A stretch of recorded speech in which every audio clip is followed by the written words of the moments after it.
8% growth. Adoption of digital health, telehealth, and patient access programs are resulting in significant uptake of cloud, IoT, patient-facing applications, patient portals, and next generation CRM work. We had a very strong performance on our income tax program in India. Over 5.8 crore or 58 million tax returns were filed using the new system by the deadline of December 31, 2021. On the last day, over 46 lakh or 4.6 million tax returns were filed, and during the peak hour, over 5 lakh or 500,000 tax returns were filed.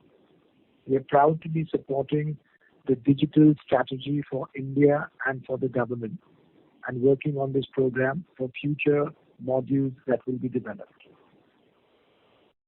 Across digital services in Q3, we have been ranked as leader in 12 digital service-related capabilities from artificial intelligence and automation, cloud services, IoT, engineering, modernization, and big data and analytics.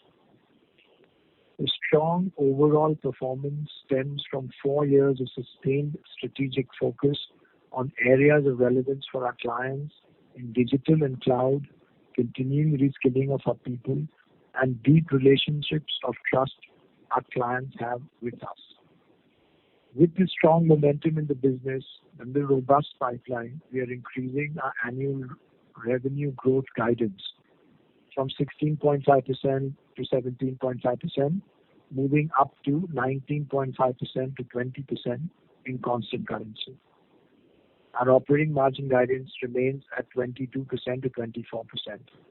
With that, let me hand it over to Nilanjan for his update. Thanks, Salil. Hello, everyone, and thank you for joining the call. Let me start by wishing everyone a very happy and safe 2022. Q3 was another successive quarter of continued acceleration in revenue at 7% constant currency Q-on-Q growth and 21.5% constant currency year-on-year growth, the highest year-on-year growth in the last 11 years.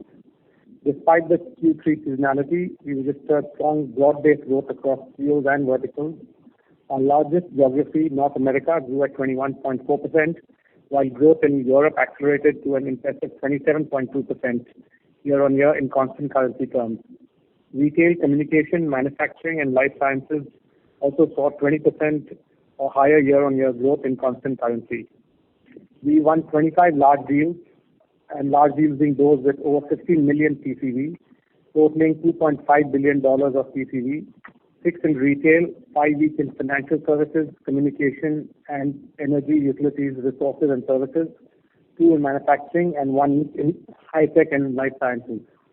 Region-wise, 16 were from the Americas, 7 were from Europe, and 2 from ROW. The share of new deals increased in Q3 to 44% within the large deal numbers. Client metrics improved further, with 100 million client count increasing to 37, an increase of 8 year-on-year. We added 111 new clients in the last quarter. Operating parameters remained robust. Utilization was 88.5%, slightly lower than the previous quarter, easing some of the supply side pressures.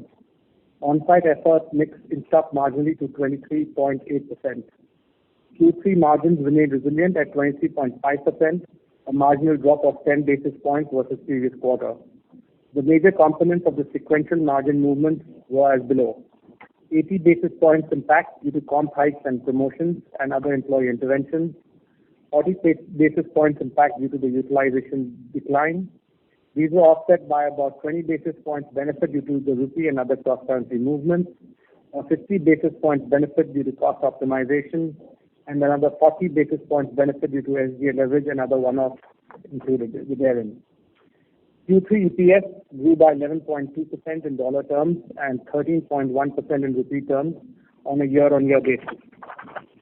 Although DSO increased to 71 days due to higher seasonal billing, an increase of 5 days versus the last quarter, it is still a reduction of 2 days versus Q3 of prior year.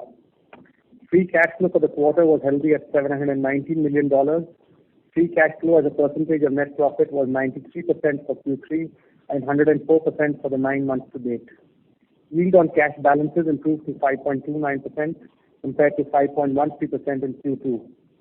Our balance sheet remains strong and debt-free. Consolidated cash and investments at the end of the quarter stood at 4.28 billion after paying over 850 million of interim dividend during the quarter.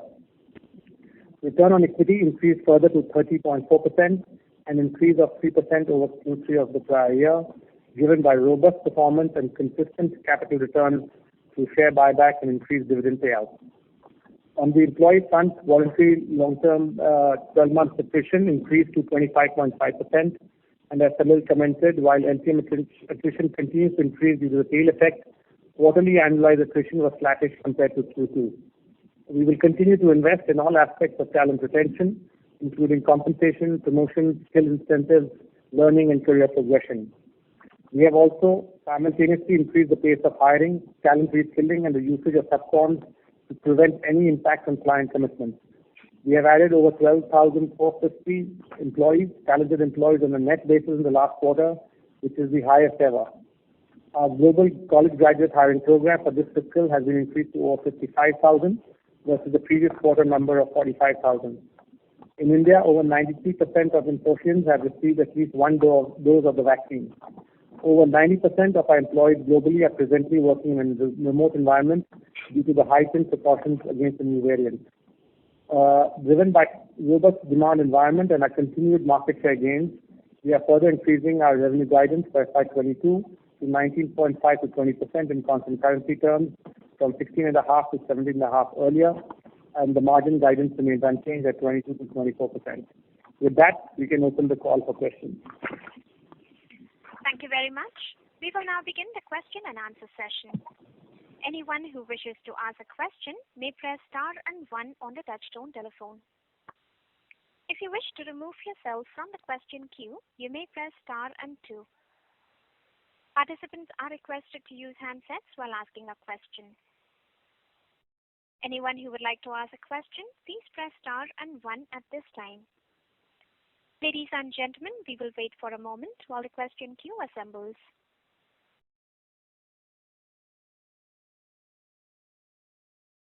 The first question is from the line of Ankur Rudra from JP Morgan. Please go ahead. Thank you. Happy New Year to everybody. Excellent numbers for the quarter. Clearly, very, very strong growth for the third quarter. Could you maybe start with elaborating where the incremental execution came from versus the previous full year forecast? Why was the difference so sharp? Hi, Ankur. This is Salil. Sorry, you broke up a little bit. You said where was the incremental? Where the incremental surprise came from. The full year guidance has been increased very sharply given the performance of the quarter. Where did the surprise come from? Oh, yeah. Okay.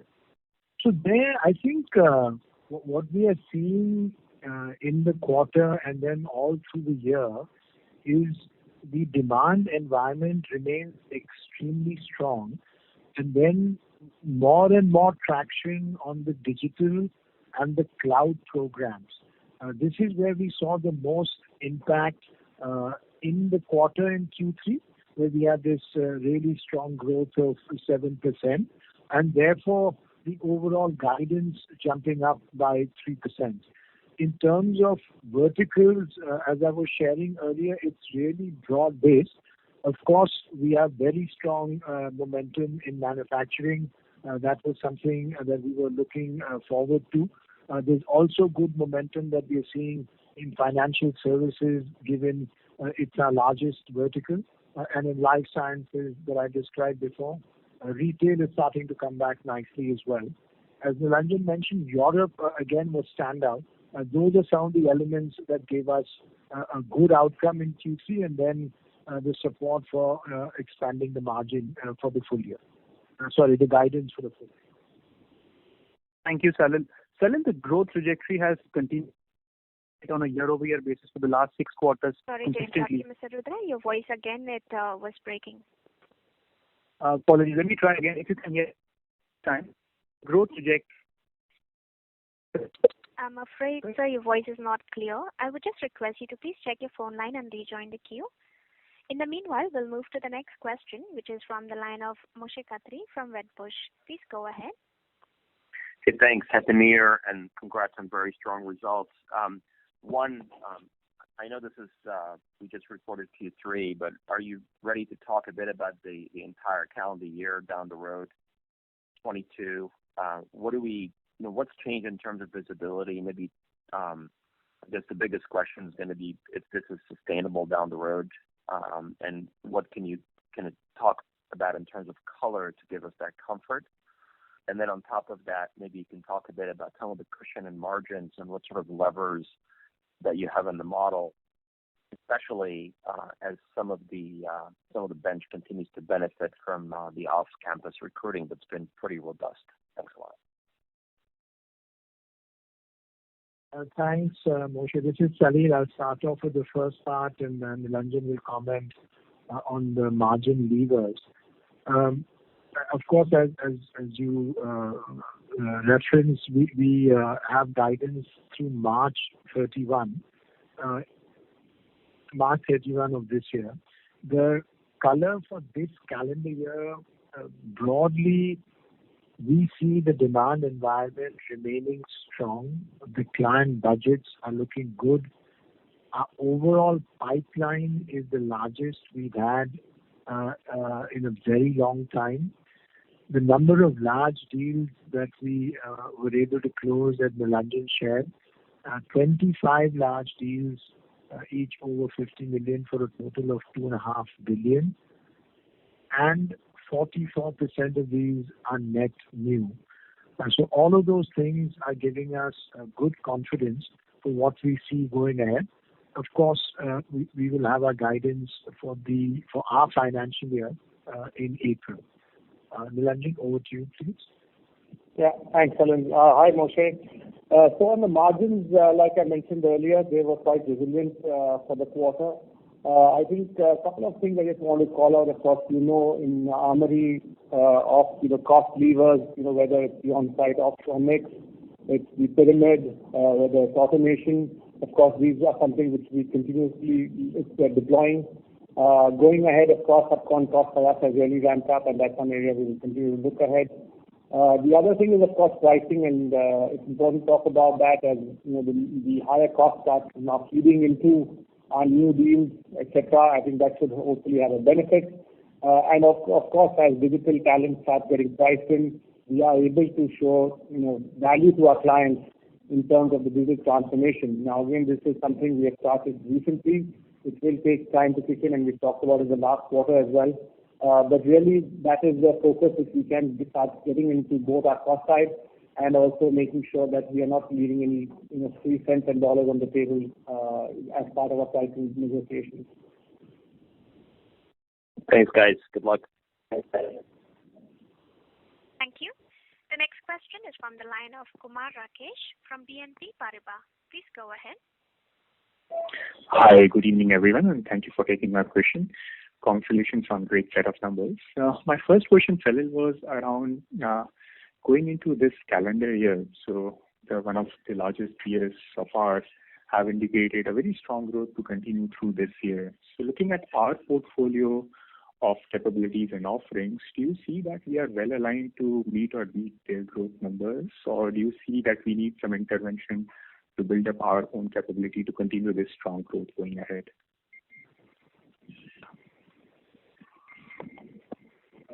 Thanks for that question. I think in terms of our capability set, we have a strong portfolio across digital and cloud.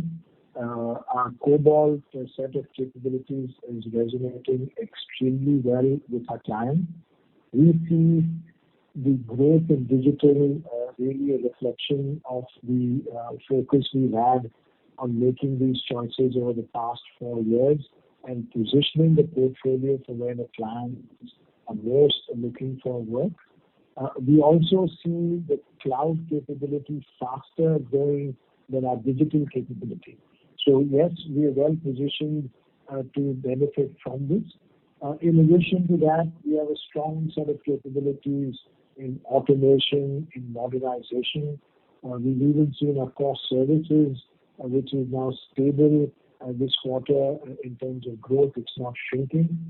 So our view is that our set of capabilities and portfolio are reflecting what our client expectation demands are, and we have the ability to meet all of those from the capability perspective. We also have the capacity with the expanded recruiting at the college level and our ongoing recruiting ability to attract talent, which is helping us to deliver on our projects on a regular basis. So we feel quite good about how we're positioned as we go ahead into the next year as well. Thanks for that, Salil.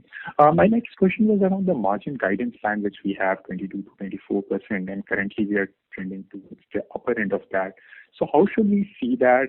What is it an indication of? Is it that you want to keep a flexibility with yourself in anticipation of any large deal or any cost headwind potentially coming from that? Or is there an indication that we are looking at some major cost headwind which are going to come in coming quarters, and hence you are maintaining this margin guidance band?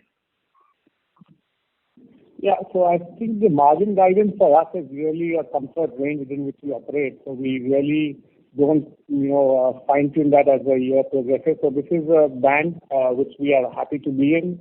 It was 21 to 23, just before COVID. Now we are 22 to 24. So that's more like a rail for us rather than anything else. And I think looking ahead, we continue to stay focused. We know with our cost headwinds, potentially in terms of employees, etc., could be travel into the next year. But like I said, we have a very robust cost optimization and of course new levers which we continue to deploy. So we remain quite confident on this. Okay, so more of a reflection of flexibility that you want to keep with yourself. Got it. Thanks a lot for those answers. I'll fall back. Thank you. The next question is from the line of Keith Beckman from BMO Capital Markets. Please go ahead. Yes, thank you. I want to pick up on that line of questioning. If you could just talk about the puts and takes as you see margins over the course of the next 3, 4, 5 quarters, really calendar year 22. And I wanted to see if you could address what you think the impact would be for a few things. So, for instance, one of the headwinds this quarter was utilization. How should we be thinking about utilization trends during calendar year 22? Number 2, could you speak to, I think you said attrition was flat sequentially.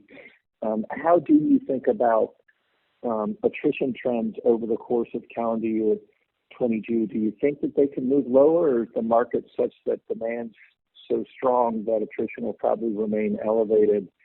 And then number 3 would be, you just brought up travel or any other issues that we should be thinking about that may impact calendar year 22 margins, and any other issues you want to bring up. And that's it for me. Thank you. Yes. So I think we don't give out the margin guidance for the next year. Now, having said that, looking at the headwinds, which we actually face pretty much every year, you have your compensation hikes, you have clients coming back for discounts and renewals, and some of that you offset with the cost optimization programs which we run. And I mentioned that a bit earlier in terms of whether it's a pyramid, whether it's subcon, whether it's automation, new levers which we're looking at is pricing. So that's something which we're continuously working on and remain quite confident.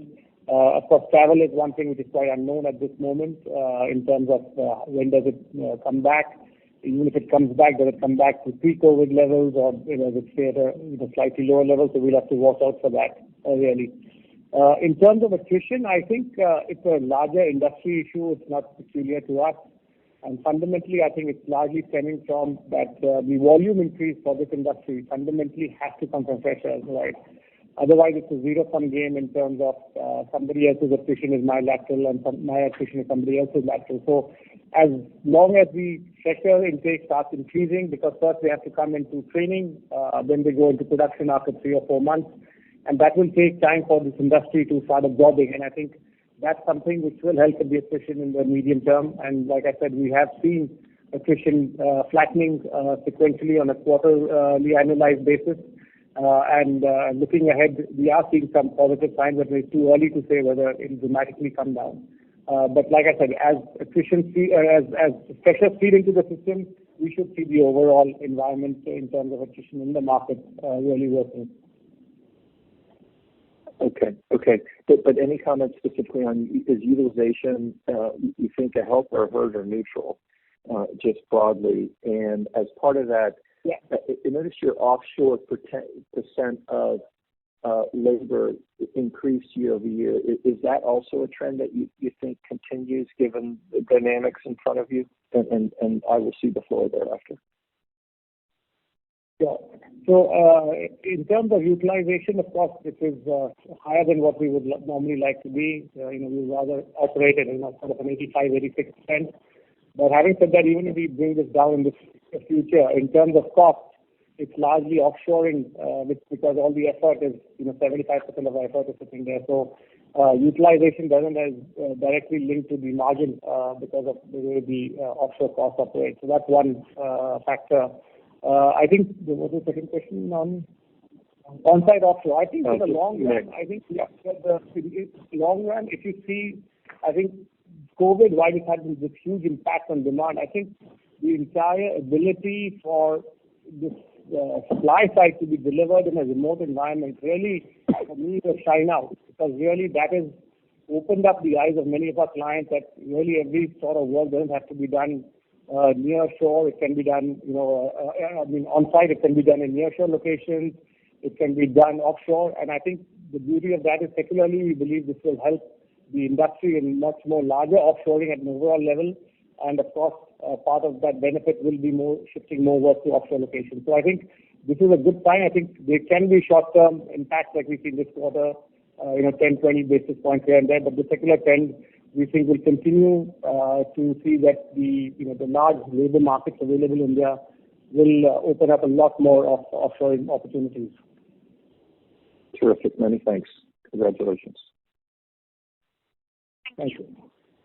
The next question is from the line of Divya Nagarajan from UBS. Please go ahead. Thanks for taking my question, and congratulations on a very impressive quarter to the team. My question is on pricing. Salil, we've seen now several quarters of strong demand, and it looks like we are looking at another year, looking at the run rate that we're exiting the calendar with of pretty strong demand as well. And we just discussed supply in the last few comments that we made. How do you see pricing really trend in the next 12, 18 months? Is there an opportunity for this to go up on a like-to-like basis? Hi, Divya. Thanks for that question. This is Salil. I think on pricing first, we've seen some level of stability in what we saw in the specific deal that we closed in Q3 versus Q2. On the longer term, the Rajana shared in the past, we put in place a very focused effort on communicating the value that we are helping create with our clients through the digital programs. We're also seeing, as we shared, wage increases. We've done 3 of them in the last 12 months. And broadly, we are seeing large enterprises for the first time in a very long time seeing inflation in their daily environment. And so are more open to having these discussions. With these factors in mind, we feel we will see some more value that we can bring in through communicating and demonstrating our digital impact that we're creating through those programs. And that, while it will not be immediate, but over the next several quarters, in my view, will help us to build out more resilience in the margin profile. Got it. You earlier enumerated your skills and capabilities, but if you were to kind of think of any future investment that you're going to make, in which direction would you kind of direct that investment to in terms of your skills and capabilities? So today, the biggest drive within our clients is really cloud, our Cobalt capabilities, are very strong, and we are constantly enhancing it. Whether we look at the public cloud partnerships, we have also a very strong ecosystem of private cloud partnerships. We have a good ecosystem with the SaaS players, extremely strong cloud native, cloud first development. Those will be really the first area where we are already leading, but we will continue to grow. Then you have the areas which focus on cyber security, which focus on data and analytics, which focus on IoT. Those are the areas which we are seeing this incredible traction with our clients. Then a very strong capability in modernization and automation, leveraging artificial intelligence and machine learning. We'll continue to build that out. Our approach is going to be to drive all of these through our current margin flow. So that's what we will drive through as opposed to any new plays for any. Fair enough. One last bookkeeping question. Your other segment had a big swing this quarter. Is there anything particular that we should be looking at here? Any one-off, or is it something? And if not, what drove that big swing? Yeah, so I'll take that. So that's coming from India. We have some seasonality with some of our clients towards the quarter end, and that you'll see also in the geography sector of India. Got it. Thank you, and wish you all the best for 2020. Thank you. The next question is from the line of Ashwin Mehta from Ambit Capital. Please go ahead. Thanks for the opportunity and congrats on good set. Sorry to interrupt you, Mr. Mehta. I would request you to come closer to the phone.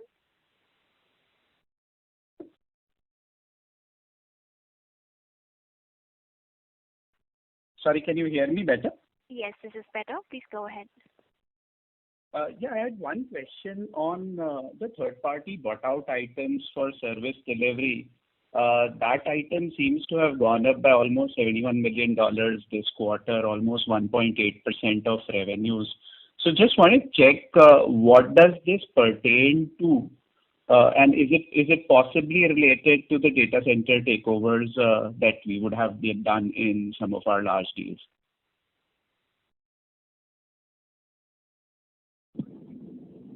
Sorry, should I take that?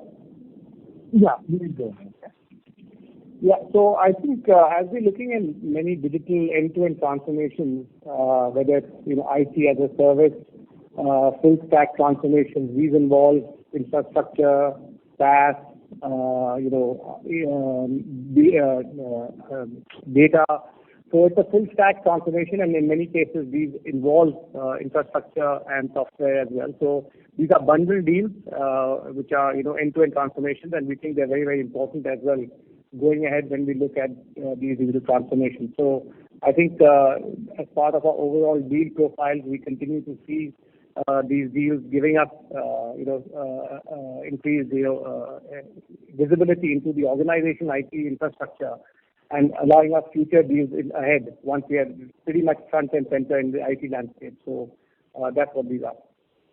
Okay, fair enough. And just one last question in terms of our margin outlook over the near term. Do you think with the attrition starting to on a quarterly annualized basis normalizing, the interventions that are required possibly go down in the near term so that we can possibly make a higher exit at the end of this year so that we can maintain margins in the next year as well?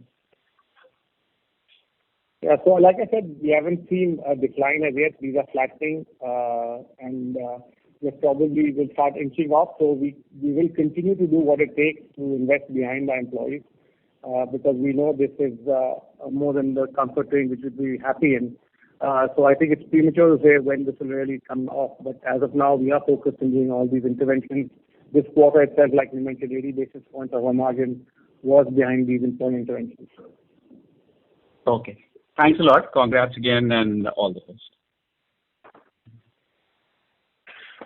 Thank you. The next question is from the line of Sandeep Agarwal from Edelweiss. Please go ahead. Yeah, hi. Good evening to the management team. Happy New Year, and thanks for taking my question. First of all, congratulations on a very good set of numbers. So, Salil, I have a very simple question. If you see now, our core, which is 41-42% of the business, is stabilizing on a year-over-year basis. It is probably little growth is there, but digital continues to be at 40% plus growth. So if this trend continues next year, maybe, our core will become 32-33% of the overall pie. So what is your sense from a long-term perspective? Where do you see this core stabilizing, or you think it will be very unfair to, see them separately, and in next 2-3 years, you think everything will converge together? So any idea, any thing which you can share on that front would be very helpful. Yeah, so thanks for that question, Mr. Salil. First, as you pointed out, the digital growth is very strong at over 40%, at 42%, and that shows the resilience, the demand profile, and a portfolio which is overlapping. The key for the core, instead of looking at the percentage of the business, the key for us is really that core is now stable with a very small growth. So we didn't see the decline that we had for some quarters. And this makes it extremely strong for us. We have probably the best capability in automation and modernization across the industry. And with this, while everyone else's core is still shrinking, ours will be stable or possibly even have a small uptick. And that means we'll be the most competitive in this area. So I'm really looking at this as a very positive step. We, of course, have to maintain this, and we have to keep building out our automation capabilities. So if we succeed in that, I think that has a very good outlook for us in the quarters ahead. Yes, thanks. That's very helpful, and best of luck for the current quarter. Thank you. Thank you. The next question is from the line of Nitin Padmanabhan from Investec. Please go ahead. Yeah, hi, good evening, everyone, and thanks for the opportunity. I had two questions. The first is on the employee side of things. I think over the past, if you look at the employee cost under cost of revenue, it's consistently been, as a percentage of revenue, it's actually below what it used to be pre-COVID. And a lot of the growth has actually been added on the subcon side of things. And even if you look at the numbers, it looks like most of the additions are all freshers. So keeping this dynamic in mind, just wanted to understand as we go forward and maybe attrition sort of normalizes, how do you see this subcon sort of evolving from an operational perspective? Do you think you'll have to hire these subcontractors directly onto your roles, and would that involve slightly higher costs? How should one think of this dynamic overall? Was the first question. The second question was around the digital proportion of the business has meaningfully gone up. And if you look into the next year, I'm sure it'll be even higher. From that perspective, does that mean that our ability to sort of garner price increases will be far higher going into next year than what we see today? Thank you. So I'll take the first question on subcon. Really, and as Salil said, the demand environment is so strong that we don't want to leave anything on the table. And therefore, whether it's through subcon, whether it's through lateral or freshers, we will first intend to fulfill that demand. And of course, over a period of time, we will optimize that entire structure.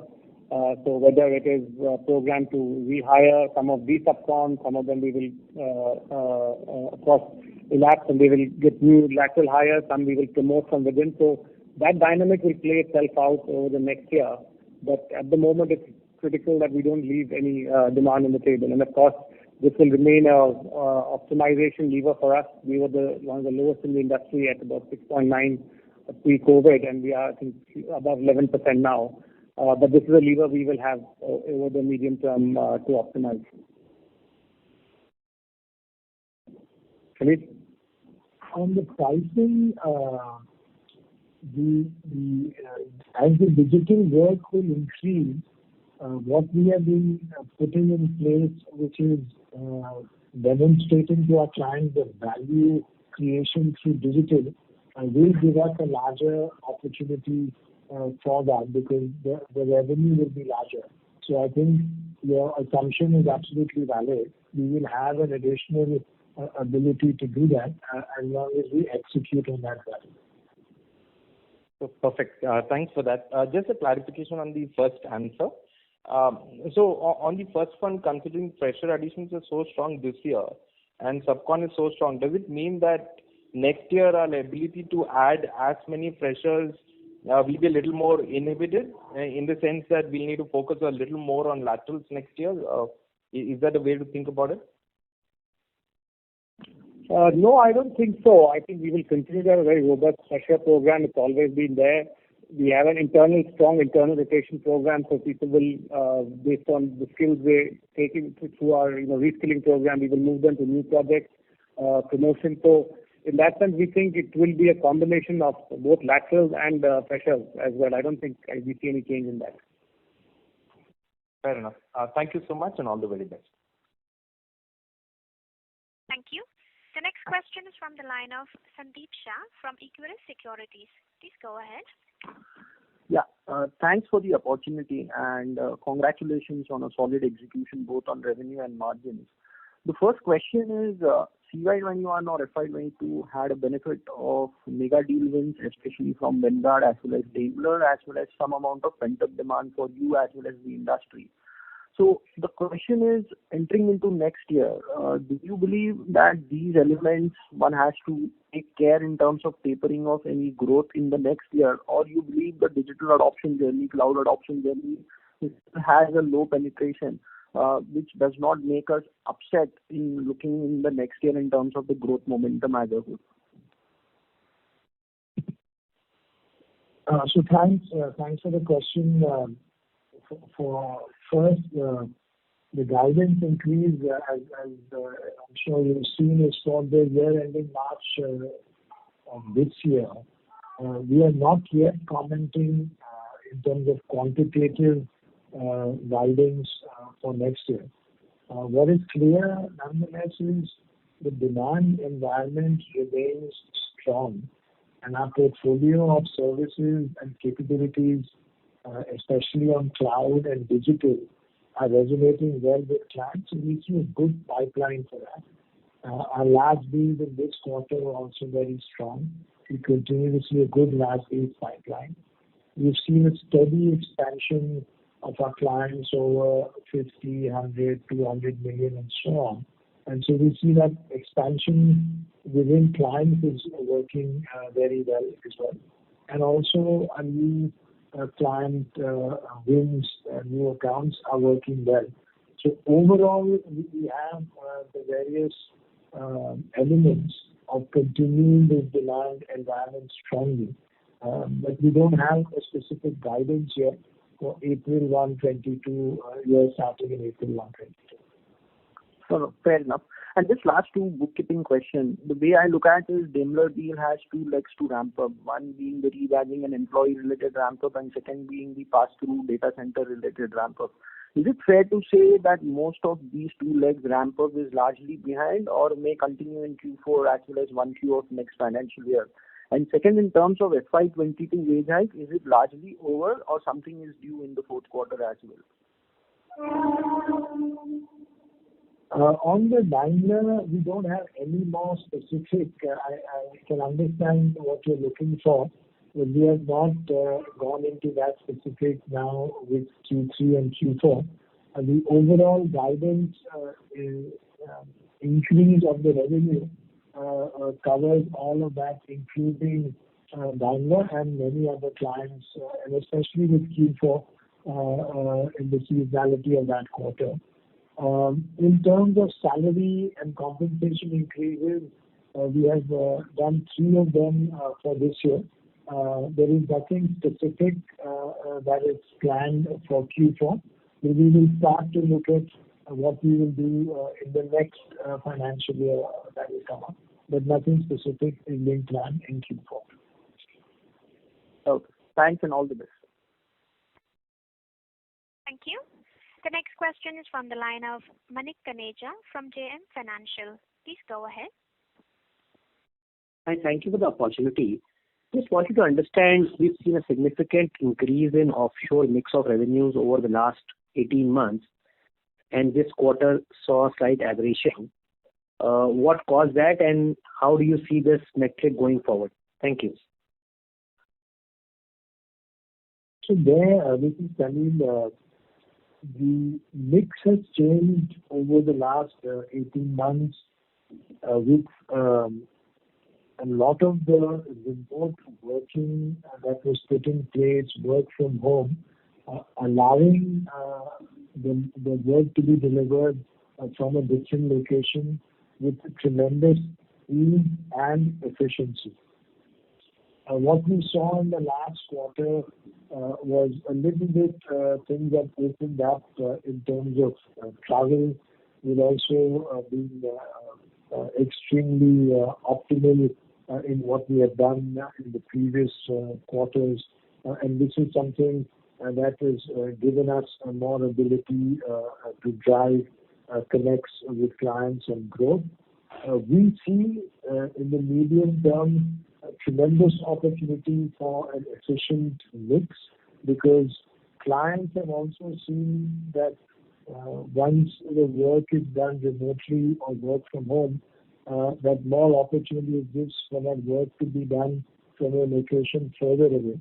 So in general, as a medium-term trend, we see that as a positive trend. We will have, of course, each quarter some movements up and down, but as a longer-term trend, we see that as a positive. Thank you, Salil. I had one more additional question. Just wanted to get your thoughts around what we are seeing from a revenue productivity metric standpoint or revenue per person standpoint.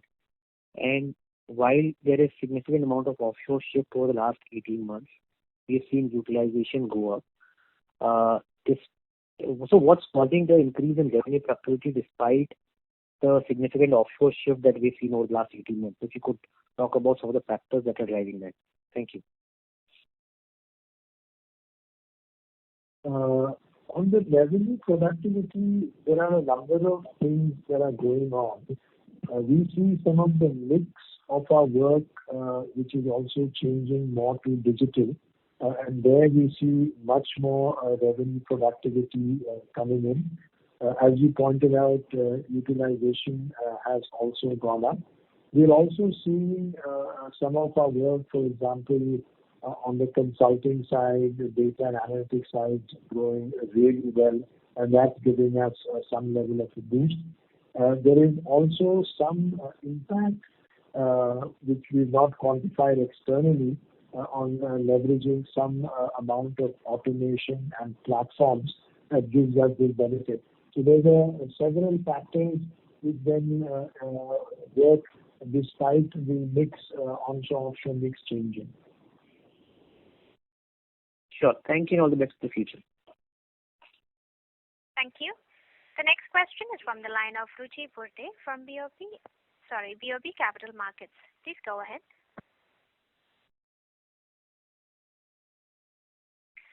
Ruchi Burde, your line has been unmuted. All right, we lost your line, so we'll move to the next question, which is from the line of Rahul Jain from Dolat Capital. Please go ahead. Yeah, hi. Thanks for the opportunity. And congratulations on strong numbers. I have a question regarding the core revenue, which has seen a stabilization in this year. I think you have addressed this point partly, but wanted to understand what could be the prospect for this side of the revenue in the coming years, especially when we talk about so much shift to digitalization. So what should be the prospect out here? This is the question number one.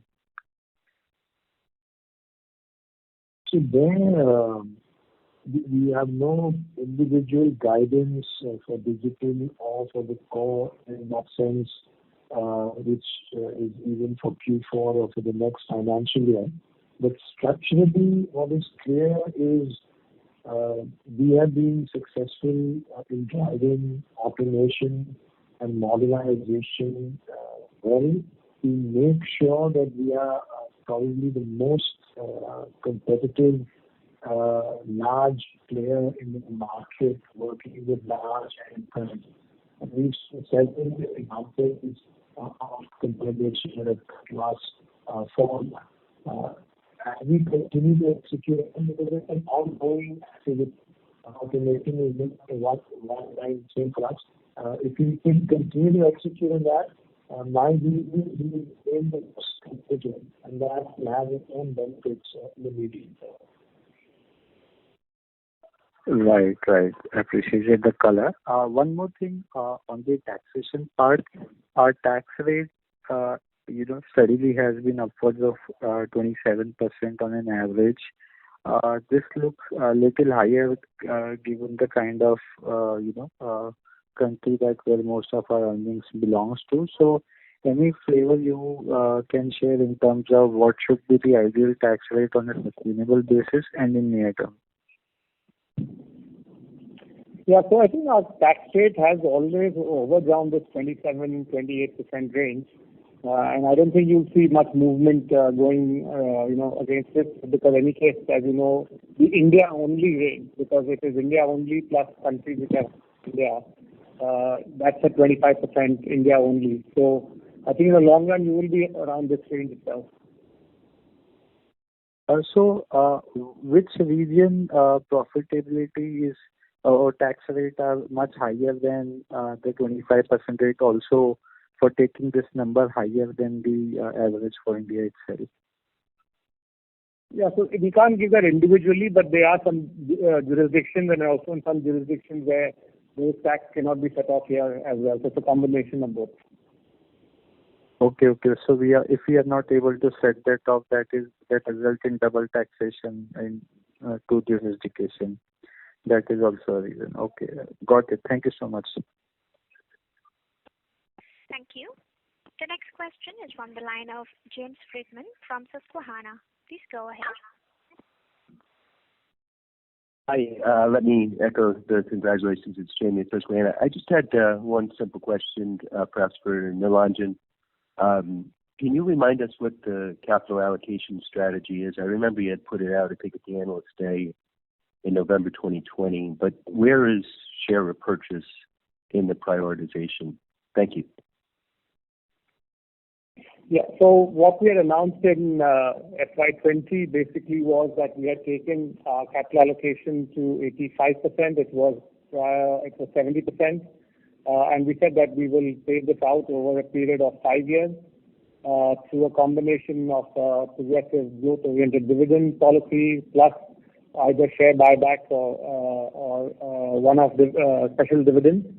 And in the first 2 years, as we announced, we have actually paid back 83% through higher increased normal dividends and also through this share buyback which we announced last year. So we've already paid back 83% and we remain quite committed to our overall 85% 5-year number.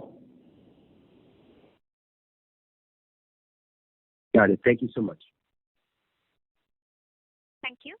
The next question is from the line of Vimal Gohil from Union AMC. Please go ahead.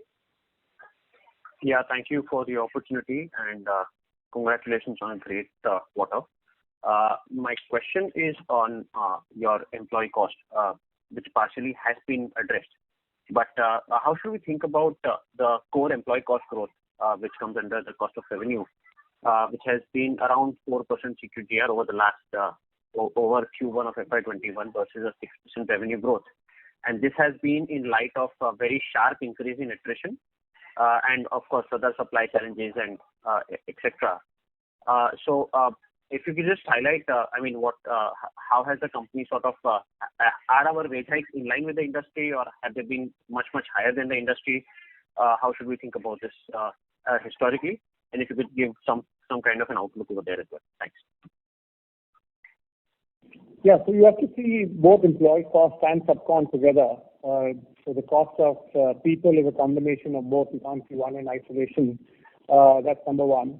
Number two, just from an overall cost perspective, we of course are very focused on attrition and being competitive in the market, as well as being employer of choice for many of our employees going ahead. So we look at interventions with on the compensation side Like Salil said, in Q1, Q2, we did across. In January, we did across the board. In July, we've done across the board. In Q3 as well, we have done very segmented and targeted on talent, and we'll continue doing that into Q4, etc. And looking at high points of attrition and doing it much more tactically to see where we are seeing demand being high in the market for those skills and target those employees really. So I think it is very nuanced, and like I said, the horses for courses, and we will continue doing that. Right. And sir, how should we think about, so basically if we were to look at your guidance versus your implied, your guidance implies a 0 to 2% sort of a revenue growth in Q4. Considering the fact that there was some furloughs in Q3, your revenue growth could be higher than what you reported in Q3. So how should is your guidance conservative at this point in time? How should we think about that? In terms of the guidance, it's a very strong guidance, which is 19.5 to 20. There is no further color in saying whether it's conservative, aggressive, or sort of stable. We see a very good demand outlook. We see good large deals and good portfolio. But the guidance is I think a very big move up from where we were in the last quarter. Fair enough, sir. Thank you so much, and all the very best. Thank you. Ladies and gentlemen, that was the last question for today. I now hand the conference over to the management for closing comments. Thank you, everyone. This is Salil. Just to close from our side. First, thank you all for making the time. We feel extremely good about the quarter, 7% growth, Q-on-Q, 21% year-on-year. Very strong digital, 42%. Very good on large deals, 2.5 billion. So overall, really excellent market demand. And we're seeing market share gains, which is a very good sign for us. Primarily, which are coming from a well-positioned portfolio and a good execution from all of our teams. Our revenue guidance, of course, has gone up 19.5 to 20. Our operating margin remains at a good level at 23.5. And we have very good, strong trust and confidence of our clients. Overall, a strong outlook and positive about what we see in the future for our digital and cloud transformation programs. So with that, thank you all. Wish you a happy new year and look forward to catching up in April. Thanks, Salil, for the closing comments, and thanks everyone for joining us on this call. Look forward to talking to you again during the year. Thank you. Thank you very much, members of the management. Ladies and gentlemen, on behalf of Infosys, that concludes this conference call. Thank you for joining us, and you may now disconnect your lines.